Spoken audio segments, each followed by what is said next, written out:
ಸ್ನೇಹಿತರೆ, ಮೀಡಿಯಾ ಮಾಸ್ಟರ್ಸ್ಗೆ ಸ್ವಾಗತ, ಸುಸ್ವಾಗತ. ಗೆಳೆಯರೆ, ಪಾಕಿಸ್ತಾನ ಹಾಗೂ ಚೀನಾದ ಸ್ನೇಹ ನೋಡಿದರೆ ಎಲ್ಲಿಂದ ನಗಬೇಕು ಅನ್ನೋದೇ ಗೊತ್ತಾಗೋದಿಲ್ಲ. ಪಾಕಿಸ್ತಾನ ಚೀನಾನ ಐರನ್ ಬ್ರದರು ಅಂತ ಕರೀತಲೇ ಅವರಿಂದ ಸಾಲ ತಗೊಂಡು ಮುಂಡಾಯಿಸಬೇಕು ಅಂತ ನೋಡುತ್ತೆ. ಇನ್ನು ಚೀನಾ ಅಂತೂ ಪಕ್ಕಾ ಮೀಟರ್ ಬಡ್ಡಿ ಮಾಫಿಯಾದ ಥರ. ಅವರು 4 ಆಣೆ ಕೊಟ್ಟು 12 ಆಣೆ ಲಾಭ ಮಾಡ್ಕೊಳ್ಳೋದು ಹೇಗೆ ಅಂತ ಯೋಚನೆ ಮಾಡ್ತಾರೆ. ಈಗ ಪಾಕಿಸ್ತಾನದಲ್ಲಿ ಚೀನಾದ 12 ಆಣೆ ಲಾಭದ ವ್ಯವಹಾರ ಜೋರಾಗಿ ನಡೀತಾ ಇದ್ದು ಪಾಕ್ ಸೊರಗಿ ಹೋಗೋದಕ್ಕೆ ಶುರು ಮಾಡಿದೆ.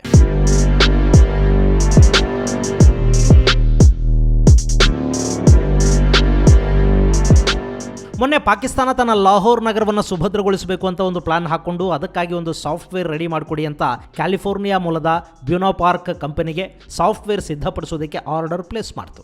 ಅದು ಸರಿಸುಮಾರು $150 ಮಿಲಿಯನ್ ಪ್ರಾಜೆಕ್ಟು. ಇದನ್ನು ಚೀನಾದ ದೈತ್ಯ ಸಂಸ್ಥೆ ವಾವೆಗೆ ಕ್ಯಾಲಿಫೋರ್ನಿಯಾ ಸಬ್ ಕಾಂಟ್ರಾಕ್ಟ್ ಮಾಡ್ತು. ಇದೆಲ್ಲ ಆಗಿ ಈಗ ಸುಮಾರು 5 ವರ್ಷಗಳು ಕಳೀತಾ ಬಂದಿವೆ. ಈ ಸಾಫ್ಟ್ವೇರ್ ನಿರ್ಮಾಣವನ್ನು ಮುಗಿಸಿ ಅದನ್ನು ಪ್ರಾಯೋಗಿಕವಾಗಿ ಪರೀಕ್ಷೆ ಮಾಡುವ ಕೆಲಸವನ್ನಷ್ಟೇ ವಾವೆ ಮಾಡಬೇಕಿತ್ತು. ಹೆಂಗೂ ಚೀನಾ ಹಾಗೂ ಪಾಕಿಸ್ತಾನ 2 ಐರನ್ ಬ್ರದರ್ಸ್ ಅಲ್ವೇ, ಹಾಗಾಗಿ ಪಾಕಿಗಳ ಸಲಹೆ ಮೇರೆಗೆ ಈ ಯೋಜನೆಯಲ್ಲಿ ವಾವೆ ಎಂಟರ್ ಆಯಿತು. ಆ ಸಂದರ್ಭದಲ್ಲಿ ಕ್ಯಾಲಿಫೋರ್ನಿಯಾ ಸಂಸ್ಥೆ ಕೊಡೋ ಯಾವುದೇ ಸಾಫ್ಟ್ವೇರ್ ಅನ್ನ ಹಾಗೂ ಇನ್ನಿತರ ಮಾಹಿತಿಯನ್ನ ಪ್ರಯೋಗ ಮುಗಿದ ಕೂಡಲೇ ಹಿಂತಿರುಗಿಸಬೇಕು, ಅದನ್ನು ಮತ್ತೆ ಯಾವುದೇ ಕಾರಣಕ್ಕೂ ವಾವೆ ಬಳಕೆ ಮಾಡಬಾರದು ಅನ್ನೋ ಒಪ್ಪಂದ ಆಯಿತು. ಮಜಾ ಅಂದ್ರೆ 5 ವರ್ಷ ಕಳೆದು ಹೋದರೂ ಕೂಡ ವಾವೆ ಈ ಪ್ರಾಜೆಕ್ಟ್ ಕೆಲಸವನ್ನು ಪೂರ್ಣನೂ ಮಾಡಲಿಲ್ಲ. ಬ್ಯೂನಾಪಾರ್ಕ್ನ ಬಿಸ್ನೆಸ್ ಎಫಿಷಿಯನ್ಸಿ ಸೊಲ್ಯೂಷನ್ಸ್ ಕೊಟ್ಟ ಸಾಫ್ಟ್ವೇರ್ಗಳನ್ನಾಗಲಿ ಅಥವಾ ಪಾಕಿಸ್ತಾನದ ಪೊಲೀಸ್ ಇಲಾಖೆ, ಲಾ ಎನ್ಫೋರ್ಸ್ಮೆಂಟ್ ಡಿಪಾರ್ಟ್ಮೆಂಟ್ ಅಲ್ಲಿನ ಮ್ಯಾಪ್ಗಳು ಹಾಗೂ ಇನ್ನಿತರ ಸೂಕ್ಷ್ಮ ಮಾಹಿತಿಯನ್ನಾಗಲಿ ಹಿಂತಿರುಗಿಸಲೂ ಇಲ್ಲ. ಈಗ ಬ್ಯೂನೋಪಾರ್ಕ್ ವಾವೆ ಮೇಲೆ ಕ್ಯಾಲಿಫೋರ್ನಿಯಾದ ನ್ಯಾಯಾಲಯದಲ್ಲಿ ದಾವೆ ಹೂಡಿದೆ. ಇಲ್ಲಿ ಪಾಕಿಸ್ತಾನದ್ದು ಚೀನಾ ವಿರುದ್ಧ ಮಾತನಾಡಲೂ ಆಗದ, ಸುಮ್ಮನಿರಲೂ ಆಗದ ಪರಿಸ್ಥಿತಿ. ಯಾಕೆಂದ್ರೆ ಅವರು ಇವರಿಗೆ ಸಾಲ ಕೊಟ್ಟಿದ್ದಾರೆ. ವಾವೆ ಹಿಂಗೆಲ್ಲ ಆಡ್ತಿದೆ ನೋಡಿ ಅಂತ ಹೇಳಿದ್ರೆ ನಮ್ಮ ಹಣ ವಾಪಸ್ ಕೊಡಿ ಅಂತ ಕೇಳ್ತಾರೆ ಚೀನಿಗಳು. ಪಾಪ ಎಲ್ಲಿಗೆ ಹೋಗಬೇಕು ಇಮ್ರಾನು? ಅದು ಬಿಡಿ, ಪಾಕಿಸ್ತಾನ ಕಾಂಟ್ರಾಕ್ಟ್ ಕೊಟ್ಟಿರೋದು ಕ್ಯಾಲಿಫೋರ್ನಿಯಾದ ಕಂಪನಿಗೆ. ವಾವೆ ಜೊತೆ ವ್ಯವಹಾರವನ್ನು ಅವರು ಸೆಟ್ಲ್ ಮಾಡ್ಕೋತಾರೆ. ಆದರೆ ಪಾಕಿಸ್ತಾನದ ವಾಯುಪಡೆಯ ಪರಿಸ್ಥಿತಿಯನ್ನು ಕೇಳಬೇಕು ನೀವು, ಅದು ಇನ್ನೂ ಮಜಾ ಇದೆ.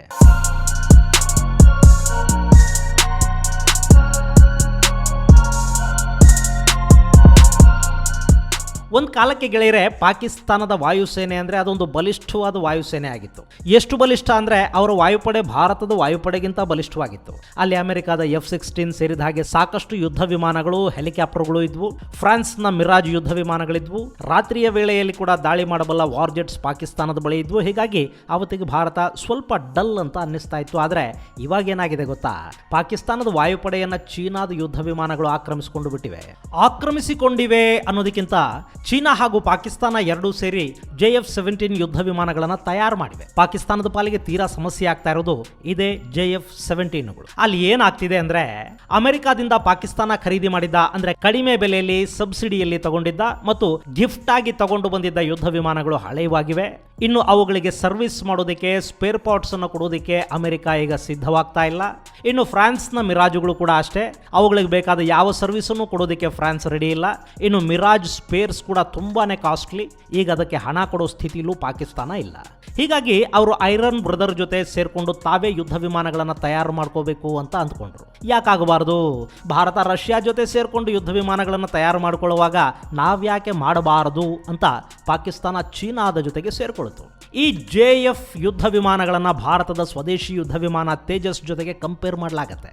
JF-17 ಅನ್ನೋದು single engine multi roller lightweight 4th generation ಯುದ್ಧ ವಿಮಾನ. ಈ ಯುದ್ಧ ವಿಮಾನಗಳ ಮೂಲಕ ಪಾಕಿಸ್ತಾನದ ವಾಯುಪಡೆಯಲ್ಲಿನ ಮಿರಾಜ್ಗಳನ್ನು ಬದಲಾಯಿಸಬೇಕು ಅನ್ನೋದು ಪಾಕಿಗಳ ಯೋಜನೆ. ಇದು ಚೀನಾದ ಚೆಂಗ್ಡು ಏರ್ಕ್ರಾಫ್ಟ್ ಕಾರ್ಪೊರೇಷನ್ ಹಾಗೂ ಪಾಕಿಸ್ತಾನ್ ಏರೋನಾಟಿಕಲ್ ಕಾಂಪ್ಲೆಕ್ಸ್ ಸೇರಿ ಸಿದ್ಧ ಮಾಡಿರೋ ಯುದ್ಧ ವಿಮಾನ. ಸೇರಿ ಸಿದ್ಧ ಮಾಡೋದು ಅಂದ್ರೇನು? ಡಿಸೈನ್ ಚೀನಾ ಮಾಡುತ್ತೆ, ಇಂಜನ್ ರಷ್ಯಾದಿಂದ ತರಿಸ್ಕೊಳ್ತಾರೆ, ಸ್ಪೇರ್ಸ್ ಎಲ್ಲ ಚೀನಾದಿಂದ ಬರುತ್ತವೆ, ಅದನ್ನು ಜೋಡಿಸಿ ಟಿಂಕರಿಂಗ್ ಮಾಡಿ ಪೇಂಟ್ ಮಾಡೋದು ಪಾಕಿಸ್ತಾನದ ಕೆಲಸ. ಹೀಗೆ ಎರಡೂ ದೇಶಗಳು ಸೇರಿ ಒಟ್ಟು 132 ಯುದ್ಧ ವಿಮಾನಗಳನ್ನು ಸಿದ್ಧ ಮಾಡಿವೆ. ಇನ್ನೇನು ಅವುಗಳನ್ನು ಇಟ್ಕೊಂಡು ಭಾರತದ ಮೇಲೆ ವಾಯುದಾಳಿ ಮಾಡಿಬಿಡಬಹುದು ಪಾಕಿಸ್ತಾನ ಅಂತ ಪಾಕಿಸ್ತಾನದ ಮುಜಾಹಿದ್ದೀನ್ಗಳು ಕನಸು ಕಾಣೋದಕ್ಕೆ ಕೂಡ ಶುರು ಮಾಡಿದ್ರು. ಆದರೆ ಏನು ಮಾಡೋದು? ಈ ಯುದ್ಧ ವಿಮಾನಗಳು ದಾಳಿ ಮಾಡೋದಿರಲಿ, ಹಾರೋದಕ್ಕೆ ಕೂಡ ತಿಣುಕಾಡ್ತಾ ಇವೆ. ಅದೊಂಥರ ಭೂಮಿಗೆ ಹಾರ ಆಕಾಶಕ್ಕೆ ಭಾರ ಅಂತಾರಲ್ಲ, ಹಂಗೆ 45% JF-17 ಯುದ್ಧ ವಿಮಾನಗಳು ಆಕಾಶಕ್ಕೆ ಹಾರ್ತಾ ಇಲ್ಲ. ಇವು ಭೂಮಿ ಮೇಲೆ ಇರಬೇಕು. ಇನ್ನುಳಿದವು ಕೂಡ ಪಾಕಿಸ್ತಾನಿ ಸೇನೆಗೆ ತುಂಬಾನೇ ಭಾರ ಅನ್ನಿಸ್ತಾ ಇವೆ. ಅದಕ್ಕೆ ಕಾರಣ ಈ ಯುದ್ಧ ವಿಮಾನಗಳಲ್ಲಿನ ತಾಂತ್ರಿಕ ದೋಷಗಳು.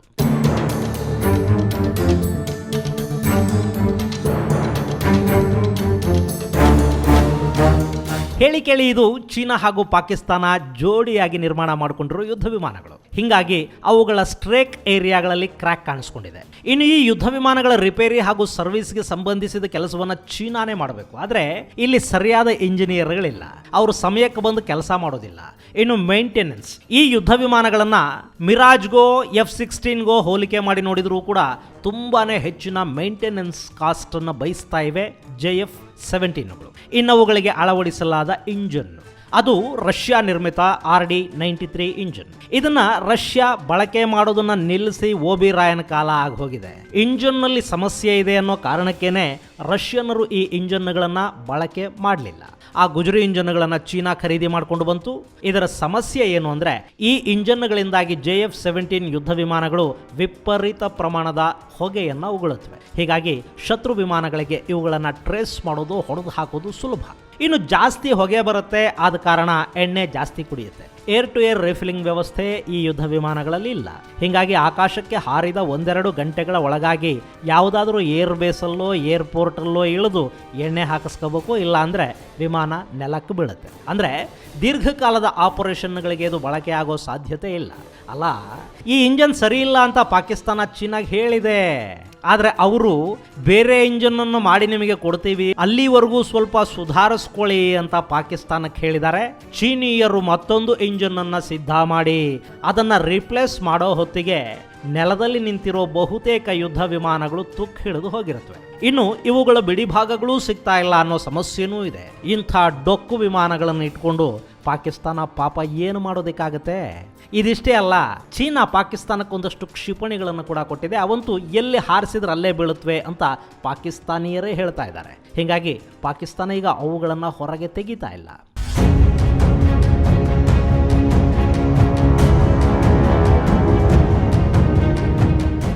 ಏನ್ರಿ ಇದೆಲ್ಲ, ಯಾಕೆ ಹಿಂಗೆ ಮಾಡಿದ್ರಿ ಅಂತ ಚೀನಾನ ಕೇಳಬೇಕು ಅಂತ ಪಾಕಿಸ್ತಾನ ಅಂದುಕೊಳ್ಳುತ್ತೆ. ಆದರೆ ಕೇಳೋ ಹಂಗಿಲ್ಲ. ಯಾಕೆಂದರೆ ಪಾಕಿಸ್ತಾನಕ್ಕೆ ಚೀನಾ ಸಾಲ ಕೊಟ್ಟಿದೆ. ಅವರು ತಗೊಂಡಿದ್ದ ಸಾಲದ ಕಂತು ಕಟ್ಟೋದಿರಲಿ, ಅದರ ಬಡ್ಡಿ ಕೂಡ ಕೊಟ್ಟಿಲ್ಲ. ಇದಿಷ್ಟೇ ಅಲ್ಲದೆ ಚೀನೀಯರ ಮೇಲೆ ಪಾಕಿಸ್ತಾನದ ನೆಲದಲ್ಲಿ ಭಯೋತ್ಪಾದಕರ ದಾಳಿಗಳಾಗ್ತಾ ಇವೆ. ಅವರು ತೊಡಗಿಸಿರೋ ಬಂಡವಾಳಕ್ಕೆ ರಕ್ಷಣೆ ಕೊಡೋದಕ್ಕೆ ಕೂಡ ಪಾಕಿಸ್ತಾನಕ್ಕೆ ಸಾಧ್ಯ ಆಗ್ತಾ ಇಲ್ಲ. ಇನ್ನು ಆಫ್ಘನಿಸ್ತಾನ ತಾಲಿಬಾನ್ ಕೈಗೆ ಸಂಪೂರ್ಣವಾಗಿ ಸಿಕ್ಕರೆ ಅಲ್ಲಿನ ತಾಲಿಬಾನಿಗಳು ಸುಮ್ಮನಿರ್ತಾರಾ? ಈಗಾಗಲೇ ಪಾಕಿಸ್ತಾನದಲ್ಲಿರೋ ತಾಲಿಬಾನಿಗಳಿಗೆ ಅಲ್ಲಿನ ಸರ್ಕಾರದ ವಿರುದ್ಧ ಉರಿ ಶುರುವಾಗಿ ಹೋಗಿದೆ. ಪಾಕಿಸ್ತಾನವನ್ನು ಕೂಡ ತಾಲಿಬಾನ್ ಮಾಡಿಬಿಡೋಣ ಅಂತ ಆಫ್ಘನ್ ತಾಲಿಬಾನಿಗಳು, ಪಾಕಿಸ್ತಾನದಲ್ಲಿರೋ ತಾಲಿಬಾನಿಗಳು, ಅವ್ರ ಜೊತೆ ಮುಲ್ಲಾಗಳು ಎಲ್ಲ ಸೇರಿಕೊಂಡು ಪಾಕಿಸ್ತಾನ ಸರ್ಕಾರದ ಮೇಲೆ ಮುಗಿ ಬೀಳ್ತಾರೆ. ಹಂಗೇನಾದ್ರೂ ಆದ್ರೆ ಅದರಿಂದ ಇಮ್ರಾನ್ ಖಾನ್ಗೇನು ಲಾಸ್ ಆಗೋದಿಲ್ಲ. ಯಾಕೆಂದ್ರೆ ಇಮ್ರಾನ್ ಪಾಕಿಸ್ತಾನದ ಬೇರೆ ಪ್ರಧಾನಮಂತ್ರಿಗಳು, ಸೇನಾ ನಾಯಕರು ಹಾಗೂ ರಾಷ್ಟ್ರ ನಾಯಕರ ಥರಾನೇ ದೇಶ ಬಿಟ್ಟು ಮತ್ತೊಂದು ದೇಶಕ್ಕೆ ಹೋಗಿ ಸೆಟ್ಲ್ ಆಗ್ತಾನೆ. ಆದರೆ ಇದರಿಂದ ಕೂಡ ಲಾಸ್ ಆಗೋದು ಪಾಪ ಚೀನಿಯರಿಗೆ ಮತ್ತು ಅವರು ಹಾಕಿದ ಬಂಡವಾಳಕ್ಕೆ. ಹೀಗಾಗಿ ಚೀನಿಯರು ಪಾಕಿಸ್ತಾನದ ಮೇಲೆ ಗುರ್ರ್ ಅನ್ನೋದಕ್ಕೆ ಶುರು ಮಾಡಿದ್ದಾರೆ. ಪಾಪ ಪಾಕಿಸ್ತಾನ ಅವರನ್ನು ಇನ್ನೇನು ಕೇಳೋದಕ್ಕೆ ಸಾಧ್ಯ ಆದೀತು? ಐರನ್ ಬ್ರದರು ತುಕ್ಕು ಹಿಡಿತಾ ಇದ್ದಾನೆ. ಚೀನಾನ ನಂಬಿಕೊಂಡು ಪಾಕಿಸ್ತಾನ, ಪಾಕಿಸ್ತಾನವನ್ನು ನಂಬಿಕೊಂಡು ಚೀನಾ, ಇಬ್ಬರು ಅವರಿಗವರೇ ಮಾಡಿಟ್ಕೊಂಡಿರೋ ಕಥೆ ಇದು. ಬಹುಶಃ ಭಾರತ ಇದೆಲ್ಲವನ್ನು ಊಹಿಸಿನೇ ಈಗ ಸಾಧ್ಯವಾದಷ್ಟು ಶಸ್ತ್ರಾಸ್ತ್ರಗಳನ್ನು ತಾನೇ ತಯಾರು ಮಾಡಿಕೊಳ್ಳೋ ಕಡೆಗೆ ಹೆಚ್ಚು ಗಮನವನ್ನು ಕೊಡ್ತಾ ಇದೆ. ಇನ್ನು ಖರೀದಿ ಮಾಡೋ ಯುದ್ಧ ವಿಮಾನಗಳು, ಶಸ್ತ್ರಾಸ್ತ್ರಗಳ ವಿಷಯದಲ್ಲಿ ಕೂಡ make in India, technology transfer ಮುಂತಾದ ಮಾತುಕತೆಗಳು ನಡೀತಾ ಇವೆ. ಕೊಡೋ ಹಣಕ್ಕೆ ಗ್ಯಾರಂಟಿನೂ ಬೇಕಲ್ಲ, ತೀರಾ ನಾವೇನು ಪಾಕಿಸ್ತಾನದ ಥರಾನೇ? ಇನ್ನು ಇದಲ್ಲದೆ ಟೆಕ್ನಾಲಜಿ ವಿಷಯದಲ್ಲಿ ಕೂಡ ಭಾರತ ಒಂದಷ್ಟು ಸ್ವಾವಲಂಬಿ ಆಗೋ ಕಡೆಗೆ ಗಮನ ಹರಿಸಿದ್ರೆ ಚೀನಾದ ಮೇಲಿನ ಅವಲಂಬನೆ ಕೂಡ ಸಾಕಷ್ಟು ಕಡಿಮೆ ಆಗೋದಕ್ಕೆ ಸಾಧ್ಯ ಆಗುತ್ತೆ. ಗೆಳೆಯರೆ, ಇದು ಚೀನಾ ಪಾಕಿಸ್ತಾನಗಳ ದೋಸ್ತಿಯ ಕುರಿತಾದ ಒಂದು ಚಿಕ್ಕ ಮಾಹಿತಿ. ಮುಂದಿನ ಸಂಚಿಕೆಯಲ್ಲಿ ಮತ್ತೊಂದು ವಿಶೇಷ ಜೊತೆಗೆ ಮತ್ತೆ ಭೇಟಿಯಾಗೋಣ. ಅಲ್ಲಿವರೆಗೆ ಜೈ ಹಿಂದ್, ಜೈ ಕರ್ನಾಟಕ.